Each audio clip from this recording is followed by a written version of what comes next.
In this presentation, we will enter a reversing entry for accrued interest within QuickBooks Pro 2019. For more accounting information and accounting courses, visit our website at accountinginstruction.info. Here we are on the home page. We currently have the open windows open. We can open the open windows by going to the View tab up top and Open Windows. This will be a reversing entry related to accrued interest or interest payable. So in order to see what we are reversing, let's see what the adjusting entry was. To do that, we're going to go to Reports up top. We're going to go to the Company and Financial and go on down to the Balance Sheet Standard. Within the Balance Sheet Standard, we're going to change the date range, do that up top in the Customize Reports, and change the dates from 01/01/19 to 12/31/19. It's the period that we will be working with. Let's change this ending date actually to 02/28/19. That's our cutoff date that we entered the adjusting entries by. So we're entering adjusting entries as of February 28, 2019, and we will then reverse some of them. One of them, so I hit OK there. One of them is going to be reversing entries for accrued interest. So first, in order to do a reversing entry, first we got to know what the adjusting entry is, why we did it, and then how can we reverse it, and what's our strategy for the reversal process. So remember that adjusting entries are those entries at the end of the time period to make our financial statements as correct as possible on an accrual basis for the decision making of usually external users, if we're going to give these financial statements to internal users as well. But if we're going to give them to a bank or something like that, or to investors, some decision makers, then we need to have them as proper as possible on an accrual basis. If we're going to make internal decisions, it's also very helpful to have them as accurate as possible. Some of those adjustments we will have will just be timing adjustments, however, and this is going to be one of them, meaning it's going to make it correct just on an accrual basis as of the cutoff date, February 28th, and then it'll work itself out in the long run at the end of the time period once everything has played out. So in this case, we have the interest here, meaning that we had a loan which accrued interest. Interest was accrued on the loan for which we had not yet paid the interest. So interest is accruing on the loan even though we haven't paid it. Now, if we give this to the department that pays the interest or pays the loan payments, they may be confused about the interest payable here, because normally they just make a payment for whatever the payment is.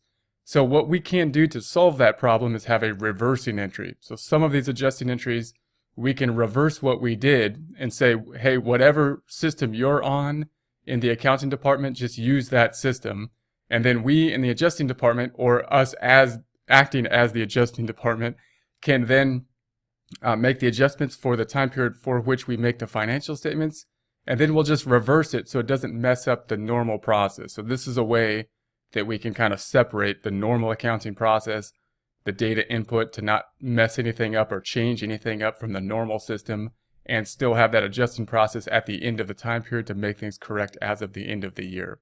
What happened here is that we had a $5,000 loan that was outstanding, and it's part of this loan payable current. If I double click on this, in other words, part of this will be that $5,000. So this $5,000 loan was outstanding. I'm going to close this back out. And it's accruing interest, but we're not going to pay it until the end of the period. So we pay the interest and the principal back at the end of the period. And therefore, because the accounting department's not actually writing a check, normally oftentimes they won't record the interest until the point in time that they are going to write a check.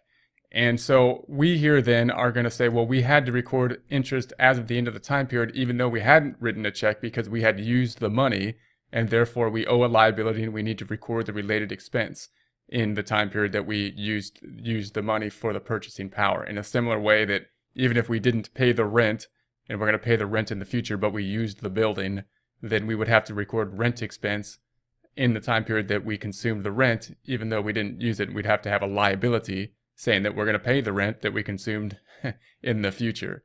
So that's the same thing that happened here.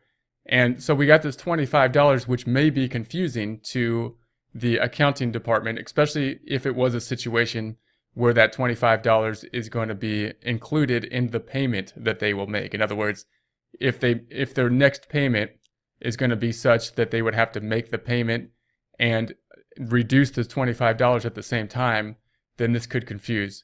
In other words, if they owed the entire principal back, the interest and principal, they're going to write a check for the interest and the principal at the end of the time period when they owe the money back.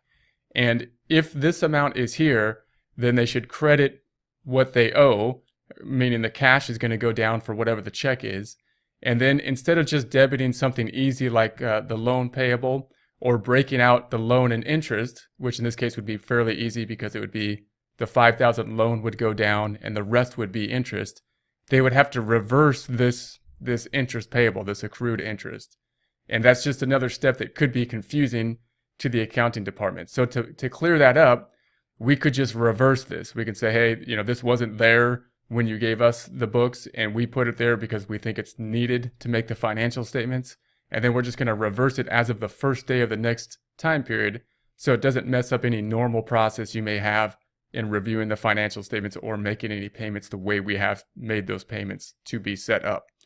So, and one way we might set up the payments to be made is just to tell the accounting department that whenever you make the loan payment, just make the loan payment and put the difference to the loan account, and we will then take care of the interest portion, breaking out the interest and accounting for any accrued interest that is there.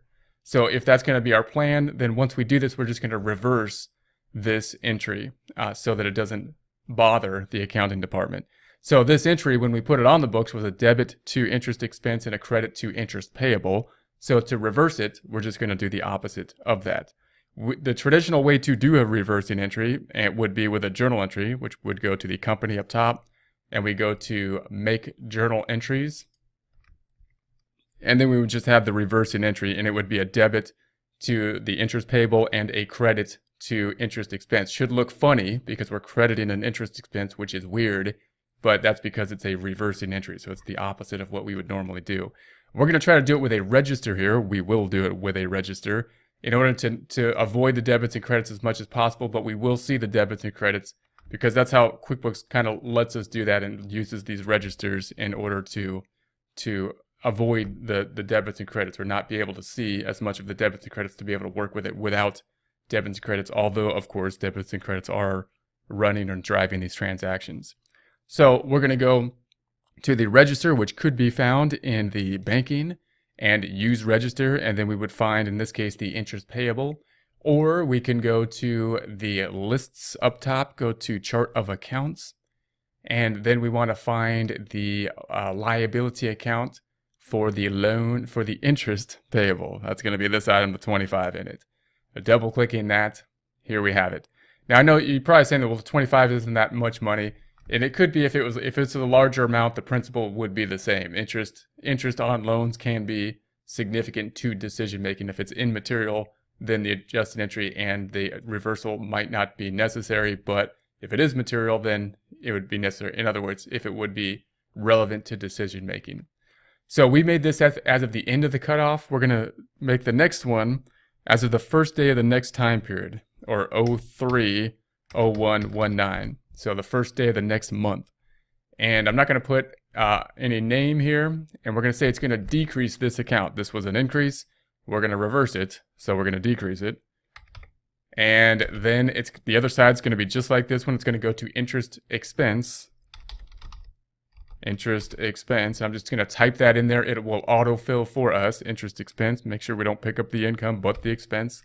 And this is going to be a reversing entry for accrued interest. So we will reverse this entry and then say, and I'm actually going to highlight this and copy it. Right click and copy, and then enter. So notice it is a journal entry because that's indicated here.